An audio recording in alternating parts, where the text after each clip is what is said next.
Hello friends, property लेन then .com channel पे मैं भूपेंद्र सहवाग आपका वेलकम करता हूँ। आज फिर मैं आपके लिए लेके आया हूँ पूरा रियल एस्टेट की अपडेट्स। आपको बहुत अच्छी अपडेट्स जानने को मिलेंगी। मैं बता देता हूँ आज की वीडियो में हमें क्या क्या देखने को और सुनने को मिलेगा। आज के वीडियो में हम DD की स्कीम की बात करेंगे। गुड़गांव में स्ट्रक्चरल ऑडिट होना था जिन अपार्टमेंट्स का, उसके बारे में बात करेंगे।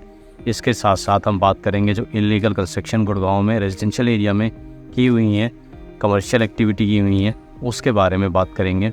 बात करेंगे महाराष्ट्र रेरा के बारे में। उन्होंने 388 जो डेवलपर है उनके जो रजिस्ट्रेशन है वो क्यों कैंसिल कर दिए हैं। 5000 बिल्डर्स को नोटिस दिए हैं, वो भी बताएंगे।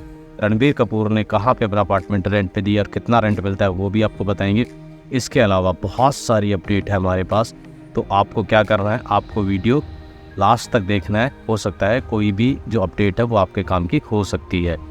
मैं हमेशा वीडियो के लास्ट में बोलता था कि वीडियो आपको पसंद आया हो तो वीडियो को लाइक कर दीजिए, चैनल को सब्सक्राइब कर दीजिए, लेकिन बहुत कम लोग ही इसको सब्सक्राइब कर रहे हैं। तो मैंने सोचा क्यों ना मैं अपने सारे जो वीडियो देख रहे हैं मेरे भाई और बहन, अंकल जो है, आंटी जो है, उनको बोल दो शुरू में ही कि आप प्लीज़ चैनल को सब्सक्राइब कर लीजिए। बहुत अच्छी अपडेट आपको हमारे इस वीकली शो में देखने को मिलेगी। इंडिया का पहला ये वीकली शो है यूट्यूब चैनल में जिसमें रियल एस्टेट की बहुत अच्छी अपडेट दी जाती हैं। आज हमारा ये 7वां एपिसोड है जिसमें हम आपको रियल एस्टेट की अपडेट देंगे। शुरुआत कर लेते हैं DDA से। DDA अपनी हाउसिंग स्कीम लेकर आ रहा है और इसमें आपको पेंट हाउस भी मिलेगा, आपको 4 BHK जो अपार्टमेंट है लग्जरी वो भी मिलेगा, 3 BHK मिलेगा, HIGs के भी मिलेगा, इसमें आपको MIGs वालों के लिए मिलेगा और लो इनकम ग्रुप है उनके लिए भी मिलेगा और EWS के लिए मिलेगा। आप में से बहुत सारे लोगों को लग रहा होगा कि पिछले दिनों भी DDA की एक स्कीम आई थी, हाँ उसका बहुत अच्छा रिस्पॉन्स रहा, बट जो अच्छी लोकेशन नहीं है DDA की, वहाँ 40,000 फ्लैट अनसोल्ड भी हैं। उसके लिए उन्होंने एजेंसी को भी, कंसल्टेंट को भी हायर किया था। तो अगर आप DDA की प्रॉपर्टी देख रहे हो, DDA के फ्लैट्स को देखना चाहते हो, लेना चाहते हो, तो हमारे चैनल से जुड़े रहिए। जैसी ये स्कीम ऑफिशियली लॉन्च हो जाएगी, ये दिवाली के पास लॉन्च होने वाली है, हम आपको इसकी पूरी डिटेल देंगे। पहली बार DDA पेंट हाउस भी बेच रहा है, तो देखने वाली बात होगी DDA किस तरह का पेंट हाउस लेके आ रहा है। प्राइवेट बिल्डर के साथ कंपटीशन करने की थोड़ी सी DDA की तैयारी लग रही है। अब हम बढ़ते हैं अपनी अगली अपडेट की तरफ। आप लोगों को याद होगा चिंटल पैराडीसो, जी हाँ, जिसमें हादसा हुआ था और 2 लोगों की मौत हो गई थी। उसके बाद गुड़गांव में जो अपार्टमेंट्स हैं उनकी जो कंस्ट्रक्शन क्वालिटी है उसको लेकर काफ़ी सवाल उठे थे। तो उन सवालों का जवाब ढूंढने के लिए करीब 23 ऐसी अपार्टमेंट है, ऐसी सोसाइटीज़ है जिनको आइडेंटिफाई किया गया था, जिनकी कंस्ट्रक्शन क्वालिटी चेक होनी थी। इन अपार्टमेंट में से अभी तक सिर्फ 4 ऐसे डेवलपर हैं जिन्होंने जो स्ट्रक्चरल ऑडिट होना है उसका पैसा गवर्नमेंट को जमा किया है, और इसके अलावा किसी ने पैसा जमा नहीं किया। और 23 में से सिर्फ 11 डेवलपर ऐसे हैं जिन्होंने अपने मैप, लेआउट वो गवर्नमेंट को हैंड ओवर की हैं ताकि स्ट्रक्चरल ऑडिट हो सके। बाकी लोगों ने वो भी नहीं किया। इस चीज़ को काफ़ी लंबा समय हो चुका है। जो रेजिडेंट है वहाँ के वो काफ़ी डिमांड कर रहे हैं। हमारे पिछले एपिसोड में हमारे किसी एक सब्सक्राइबर ने ये सवाल उठाया था, तो मुझे लगा कि उनके लिए मैं ये जवाब लेके आऊँ, इसलिए हम इसको आज कवर कर रहे हैं। तो डिस्ट्रिक्ट एडमिनिस्ट्रेशन थोड़ा स्ट्रिक्ट हुआ है, ऐसे डेवलपर को नोटिस जारी करने जा रहा है और जो ड्यू कोर्स होगा एक्शन लेने का वो उनके खिलाफ एक्शन भी लिया जाएगा, क्योंकि वो ना तो पैसा भर रहे हैं ना ही मैप, लेआउट वगैरह सबमिट कर रहे हैं ताकि उनका स्ट्रक्चर ऑडिट हो सके। अब हम बढ़ते हैं अपनी अगली अपडेट की तरफ और गाँव के DLF के फेज़ 3 की बात करते हैं। यहाँ पर लोगों ने जो बिल्डिंग कोड होता है उसका वायलेशन किया हुआ है और रेजिडेंशियल प्रॉपर्टी में जो स्पेस छोड़ना होता है वहाँ पर इलीगल कंस्ट्रक्शन की हुई है। इस चीज़ को लेकर डिमोलिशन ड्राइव चला हुआ है। करीब 1000 ऐसी प्रॉपर्टी आइडेंटिफाई की गई हैं और 180 को इस तरह का नोटिस जारी करके उन पर कार्रवाई की गई है। लेकिन मेरा ये कहना है, सिर्फ आप DLF फेज़ 3 की बात ना करें, आप पूरे गुड़गांव को देखें, जहाँ भी इस तरह की इलीगल कंस्ट्रक्शन हुई है आप सब जगह एक जैसा एक्शन लें। इससे जो लोगों में भरोसा है और विश्वास है वो जगता है। लोगों को ऐसा नहीं लगता कि जो एजेंसीज़ हैं, जो गवर्नमेंट की एजेंसीज़ हैं, वो किसी तरह का बायस एक्शन ले रही हैं। और इसी तरह एक और इससे जुड़ी अपडेट है, हरियाणा गवर्नमेंट से जुड़ी अपडेट है। हम अभी हरियाणा की बात करेंगे, फिर हम महाराष्ट्र भी चलेंगे, फिर हम दूसरी स्टेट में, साउथ में भी चलेंगे, तो आप जुड़े रहिए। एक बड़ी अपडेट ये है कि हरियाणा में जहाँ पर रेजिडेंशियल एरिया है वहाँ पर कमर्शियल एक्टिविटी धड़ल्ले से हो रही हैं, वो इतनी बढ़ चुकी हैं कि अब उनको बंद करना नियर टू इम्पॉसिबल हो गया। सरकार को भी ये बात समझ में आती है। इसी चीज़ को देखते हुए गवर्नमेंट एक पॉलिसी लेके आने वाली है कि रेजिडेंशियल एरिया में कमर्शियल एक्टिविटी को कैसे कर्ब किया जाए या कैसे उनको लीगलाइज्ड किया जाए, उसका कुछ वे आउट निकालेगी। तो इसको लेके एक पॉलिसी आपको बहुत जल्दी देखने को मिलेगी। अब बात कर लेते हैं साउथ के स्टेट्स की। साउथ में भी जो रेरा है उन्होंने एक्शन लेना शुरू कर दिया है डेवलपर्स के खिलाफ, जो रेरा के नियम हैं, जो रेरा की गाइडलाइंस है उनको नहीं मान रहे। ऐसे करीब कई बिल्डरों पर 17 करोड़ रुपए का फाइन लगाया गया है साउथ के एक स्टेट के रेरा ने। अब बात कर लेते हैं गुड़गांव की। गुड़गांव में पिछले दिनों ईडी का बड़ा खौफ चला, कई बिल्डरों के खिलाफ एक्शन हुआ, लेकिन अब एक नई एंट्री हो चुकी है। बात कर रहा हूँ मैं इनकम टैक्स की। इनकम टैक्स डिपार्टमेंट ने पिछले दिनों गुड़गांव में कई बिल्डर्स पर रेड मारी और 400 करोड़ रुपए की करीब ऐसी इनकम का पता लगाया जिस पे उन्होंने टैक्स नहीं दिया था। ऐसे करीब 4 से 5 डेवलपर हैं, मैं कुछ के नाम ले दूंगा, जिसमें ऑरिस है, जिसमें आपका ROF है, जिसमें पाइनियर है और जिसमें एक और डेवलपर है। ये 4-5 ऐसे डेवलपर हैं जिनके खिलाफ ये एक्शन लिया गया। अब हम बढ़ लेते हैं अपनी अगली अपडेट की तरफ। अब हम बात कर लेते हैं थोड़ा सा बॉलीवुड की। बॉलीवुड के स्टार है रणबीर कपूर। उन्होंने अपना एक अपार्टमेंट रेंट पे दिया है। अपार्टमेंट का साइज़ 6000 स्क्वायर फीट है और उसका रेंट उन्होंने 4 लाख रुपए पर मंथ के हिसाब से वो रेंट आउट की है प्रॉपर्टी। आपको क्या लगता है, मुंबई का जो रेंट है वो गुड़गांव से कम हो गया है? गुड़गांव में तो आप अगर गोल्ड कोस्ट की बात करें, गोल्ड कोस्ट रोड पे 6000 स्क्वायर फीट का अगर आपका अपार्टमेंट है तो आप बताइए कि वहाँ कितना रेंट जाता होगा। नीचे कमेंट में ज़रूर बताइए, आपको अगर आइडिया हो। आपका भी टेस्ट हो जाएगा नॉलेज के लिए कि आप कितने अपडेट हैं कि गुड़गांव के गोल्ड कोस्ट रोड पे अगर 6000 स्क्वायर फीट का अपार्टमेंट हो तो वहाँ कितना रेंट मिलता होगा। अब बात कर लेते हैं महाराष्ट्र रेरा की। महाराष्ट्र रेरा ने करीब 388 ऐसे डेवलपर हैं जिनका रजिस्ट्रेशन कैंसिल कर दिया है। उसकी जो वजह है उसको जानकर आपको शॉक लगेगा। उसकी वजह ये है कि जो डेवलपर है उन्होंने अपनी जो क्वार्टरली रिपोर्ट देनी होती है रेरा को वो नहीं दी, नोटिस जारी करने के बाद भी नहीं दी। रेरा ने एक्शन लिया, उनका रजिस्ट्रेशन कैंसिल कर दिया।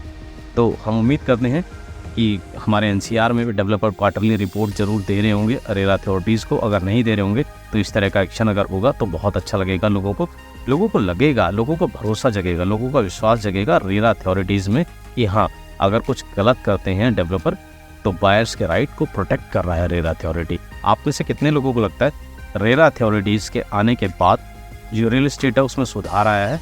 अगर आपको लगता है सुधार आया है तो रेरा यस, अगर आपको लगता है कि बहुत ज़्यादा सुधार नहीं आया है तो रेरा नो। कमेंट में ज़रूर बताएं।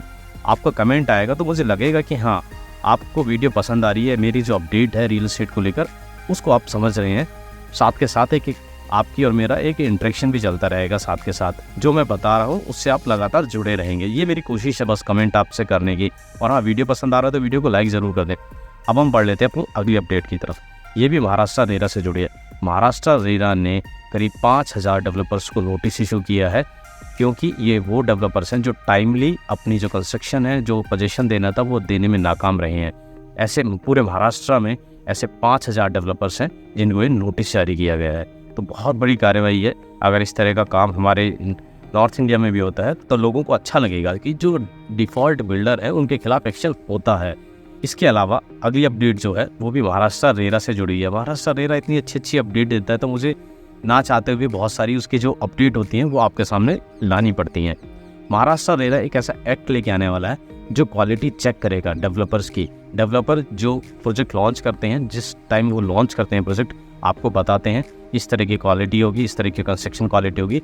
उसको चेक करने के लिए कि पोजीशन के टाइम क्या वो सेम क्वालिटी की डिलीवरी दे रहे हैं कि नहीं दे रहे हैं, इसको लेकर महाराष्ट्र रेरा कुछ गाइडलाइंस या एक्ट लेके आने वाला है बहुत जल्द। महाराष्ट्र की बात करें तो महाराष्ट्र में करीब 2.5 लाख ऐसे अपार्टमेंट है जो भी अंडर कंस्ट्रक्शन है। तो आने वाले दिनों में हम देखेंगे कि अगर इस तरह की क्वालिटी पे अगर कॉम्प्रोमाइज़ होता है तो रेरा क्या एक्शन लेता है।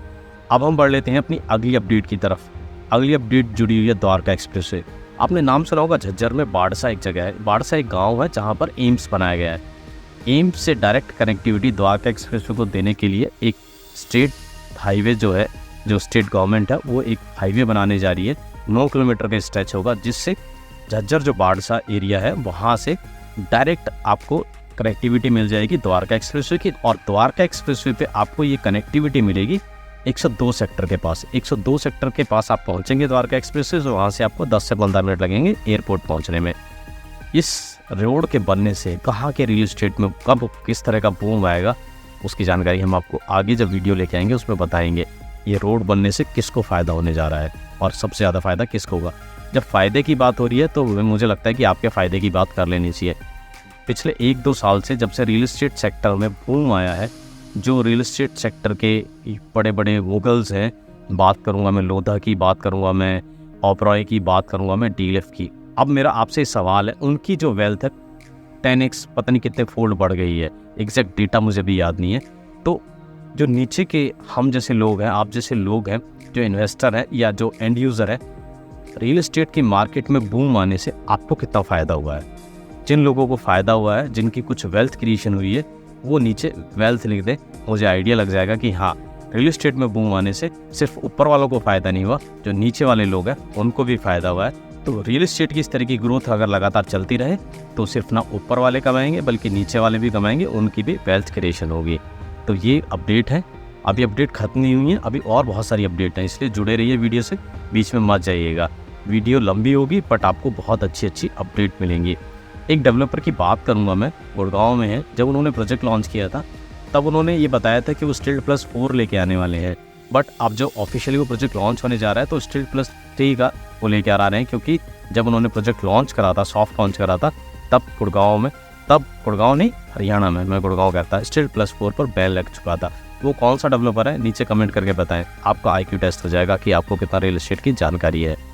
अब मैं आपके साथ एक और रियलिस्टिक डेटा शेयर करता हूँ। आप में से बहुत सारे लोगों को ऐसा लगता होगा कि ये लगातार एक के बाद एक प्रोजेक्ट लॉन्च हो रहे हैं, पता नहीं कितने प्रोजेक्ट अब तक लॉन्च चुके हैं और कितने लॉन्च होंगे, इससे ओवर सप्लाई हो जाएगी तो स्टैग्नेशन आ जाएगा रियल एस्टेट में, रियल एस्टेट मार्केट शायद नीचे चली जाए।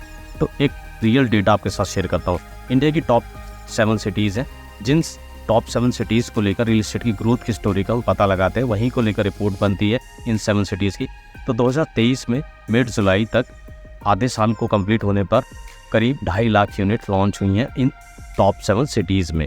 तो 2.5 लाख यूनिट बहुत ज़्यादा मुझे लगती नहीं है। 140 करोड़ की हमारी आबादी है, उसमें टॉप 7 सिटी में सिर्फ 2.5 लाख जो नई यूनिट्स हैं वो लॉन्च हुई हैं। ये डेटा मैं आपके साथ शेयर करना चाहता था। आपको बहुत ज़्यादा तो नहीं लग रहा कि बहुत ज़्यादा लॉन्च हुई है?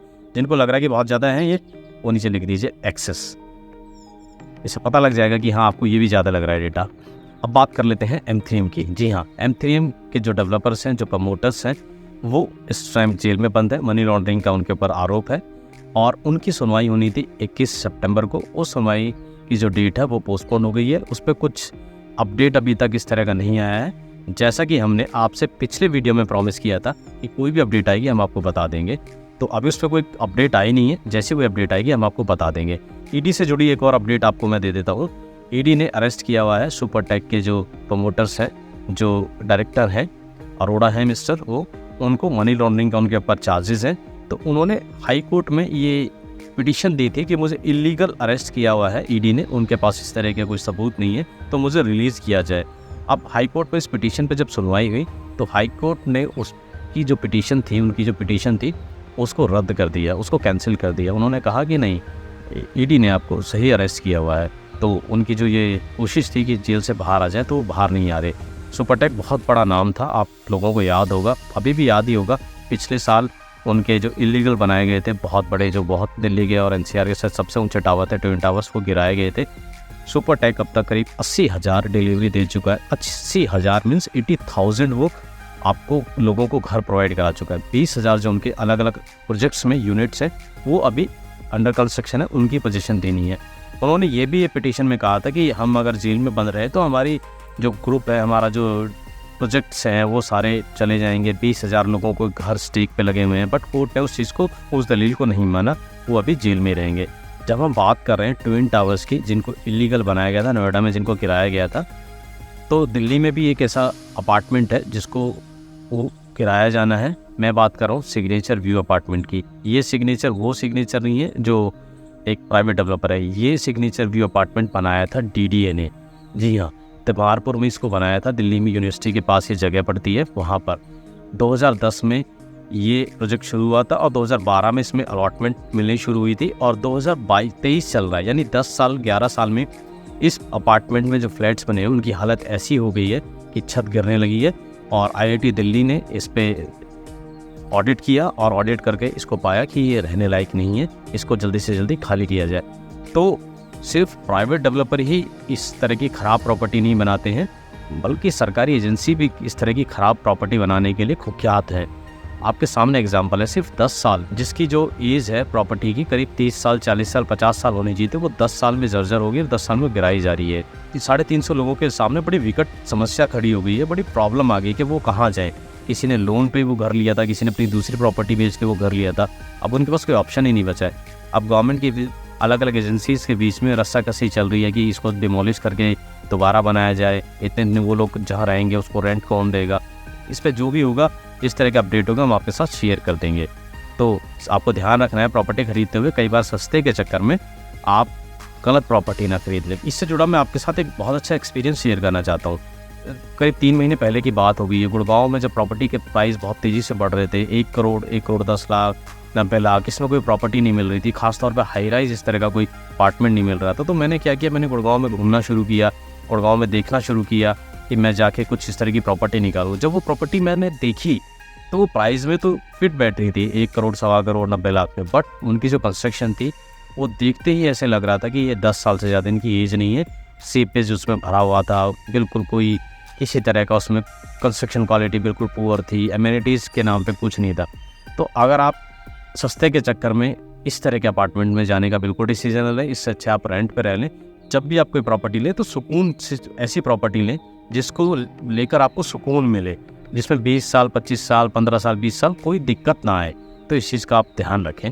एक और अपडेट आपके साथ शेयर कर लेता हूँ। आप में से कितने लोगों ने सुना है कि स्मार्ट सिटी एक प्रोजेक्ट आया था, पूरे देश में 100 स्मार्ट सिटी बननी थी। आप जिस भी शहर से हो, अपने शहर में अगर आपकी स्मार्ट सिटी बन रही है तो उसकी क्या अपडेट है, वो कहाँ तक पहुँच चुका है, ज़रूर बताइएगा। क्योंकि एक रिपोर्ट आई है जिसमें बताया गया है 8 साल पहले भोपाल में स्मार्ट सिटी लॉन्च हुई थी। ये स्मार्ट सिटी अभी भी पाइपलाइन में है। क्या आपके यहाँ जो स्मार्ट सिटीज़ लॉन्च हुई थी वो किस स्टेज पे, आप बताइएगा ज़रूर। अपने शहर का नाम भी लिख दीजिए, स्मार्ट सिटी भी लिख दीजिए, मेरे को आइडिया हो जाएगा कहाँ से किस शहर से हमारे सब्सक्राइबर इस वीडियो को देख रहे हैं और रियल एस्टेट की रियल अपडेट वो ले रहे हैं हमारे इस वीडियो के माध्यम से। एक और अपडेट मैं आपके साथ शेयर करना चाहता हूँ, इंफ्रास्ट्रक्चर से जुड़ी है RRTS, rapid rail transit system. जी हाँ, जो दिल्ली से मेरठ को जोड़ने के लिए इसका फेज़ 1 बन रहा है। सेकेंड फेज़ गुड़गांव से होता हुआ राजस्थान अलवर तक जाएगा और थर्ड फेज़ दिल्ली से होता हुआ आपका पानीपत तक जाएगा। फर्स्ट फेज़ 2025 में ऑपरेशनल हो जाएगा। तो यहाँ पर आनंद विहार एक स्टेशन पड़ता है, एक सराय कालेखान स्टेशन पड़ता है। यहाँ पर रेलवे स्टेशन भी है और बस स्टैंड भी है। तो RRTS के यहाँ पर जो स्टेशन बनेंगे उन स्टेशंस पर कमर्शियल्स भी आएंगे और वहाँ पर RRTS की इसी प्लानिंग है कि वहाँ पर होटल्स भी खोले जाए और कुछ रेजिडेंशियल अपार्टमेंट भी बनाए जाए। तो मैं आप लोगों से जानना चाहता हूँ कि मेट्रो के तमाम स्टेशन है दिल्ली में, गुड़गांव में, वहाँ पर कमर्शियल कितने सक्सेस है। आपको लगता है कमर्शियल बहुत सक्सेसफुल है रहे हैं मेट्रोज़ में जो खुले हुए हैं, मेट्रो स्टेशन में जो खुले हुए हैं? अगर आपको लगता है सक्सेसफुल है तो मेट्रो सक्सेसफुल लिख दीजिए। अगर आपको लगता है सक्सेसफुल नहीं है तो आप लिख दीजिए फेलियर, मेट्रो और फेलियर लिख दीजिए। तो मुझे भी आइडिया हो जाएगा कि आप में से कितने लोगों को लगता है कि ये सक्सेसफुल रहेगा आइडिया कि नहीं रहेगा। तो RRTS से जुड़ी एक और अपडेट है। जैसे कि मैंने आपको बताया RRTS दिल्ली से मेरठ तक जाएगी। तो मेरठ में प्रतापपुर के पास जैसे ही ये एंट्री करेगी RRTS, ये वहाँ पर यूपी सरकार, यूपी गवर्नमेंट एक 750 एकड़ की टाउनशिप लेकर आ रही है। ऐसा ऑब्जर्वेशन में आ रहा है, मैं भी ऐसा ऑब्जर्व कर रहा हूँ कि मेरठ में रियल एस्टेट अच्छा करने वाला है आने वाले साल में। मेरठ एक्सप्रेस वे बन चुका है, गंगा एक्सप्रेस वे मेरठ से इलाहाबाद तक जा रहा है, देहरादून एक्सप्रेस वे वहीं से पास से निकल के जाता है। RRTS कनेक्ट कर ही रही है दिल्ली से मेरठ को। अब वहाँ पर टाउनशिप आ रही है, रियल एस्टेट में वहाँ काफ़ी अच्छे डेवलपर्स चले गए हैं, लोकल डेवलपर्स भी काफ़ी काम कर रहे हैं और इस तरह की टाउनशिप आएगी तो रियल एस्टेट को एक बूम मिलेगा और रियल एस्टेट के लिए काफ़ी अच्छा रहेगा। अगर आप मेरठ के रियल एस्टेट में इंटरेस्ट रखते हैं तो आप नीचे मेरठ जरूर लिखिएगा। आने वाले दिनों में आपकी अगर डिमांड रही तो हम मेरठ का जो रियल एस्टेट है उस पर अलग से आपके लिए वीडियो बना देंगे। अब वापस लौट कर आ जाते हैं गुड़गांव में। गुड़गांव में आपने ग्लोबल सिटी का नाम तो सुना है। ग्लोबल सिटी में फिर से ये ऑप्शन आ गया है। करीब 250 एकड़ अलग अलग जो लैंड के पास है उनका ई ऑप्शन होने जा रहा है। दिसंबर में ये ऑप्शन होगा, डेट अनाउंस हो चुकी है। तो ये ई ऑप्शन इंडिविजुअल्स के लिए नहीं है, ये ई ऑप्शन क्योंकि लैंड पार्सल काफ़ी बड़े हैं, 50 एकड़ 30 एकड़ 20 एकड़ 4-5 एकड़ के स्कूल का भी, इंस्टीट्यूशनल जो साइट्स है उसका भी ई ऑप्शन होने जा रहा है। तो डेवलपर इसमें पार्टिसिपेट करेंगे। पिछला जो एक्सपीरियंस था ग्लोबल सिटी का बहुत अच्छा नहीं रहा था, रेट बहुत ज़्यादा थे और मिक्स लैंड यूज़ है। ये यहाँ पर कमर्शियल काफ़ी ज़्यादा कर दिया था तो शायद बिल्डर्स ने इसलिए इसमें इंटरेस्ट नहीं दिखाया था। अब इस मिक्स लैंड यूज़ में रेजिडेंशियल का पोर्शन बढ़ा दिया गया है। इसलिए मुझे लगता है कि इसमें रियल इस्टेट के जो डेवलपर्स हैं इंटरेस्ट दिखाएंगे अगर इसमें पार्टिसिपेट करते हैं डेवलपर्स, और कौन सा डेवलपर इसमें लैंड बाय करता है। दिसंबर में ये अपडेट आएगी, हम आपके साथ ज़रूर शेयर करेंगे, क्योंकि ग्लोबल सिटी 1000 एकड़ में गुड़गांव में बनाई जा रही है। ये भी एक फ्यूचर का, गुड़गांव के अंदर एक फ्यूचर का शहर बनेगा। तो ये कुछ अपडेट्स हैं। एक और डेवलपर है, उसकी बात कर लेते हैं। मैं बात कर रहा हूँ सिग्नेचर ग्लोबल के। Signature global Gurgaon based developer है। गुड़गांव में काफ़ी अच्छे प्रोजेक्ट इन्होंने डिलीवर्ड किए हैं, अभी तक अफोर्डेबल बनाते रहे। ये शेयर मार्केट में लिस्टेड होने जा रहा है, इनका फर्स्ट IPO आया है, तो अच्छी बात है। जितने डेवलपर्स शेयर मार्केट में लिस्ट होंगे, ट्रांसपेरेंसी रियल एस्टेट में आएगी, इस तरह होना चाहिए। तो ये हमारा 7th एपिसोड आपको कैसा लगा ज़रूर बताइएगा। आपको वीडियो पसंद आया तो नीचे ज़रूर अपनी वीडियो को लाइक करके अपनी पसंद जाहिर कीजिएगा।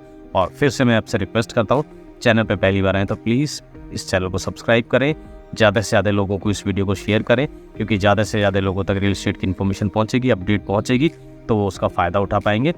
बस इसी रिक्वेस्ट के साथ मैं इस वीडियो को यहीं ख़त्म करता हूँ। हम फिर मिलेंगे आपसे नए एपिसोड में, नए वीक में। तब तक के लिए दोस्तों, गुड बाय।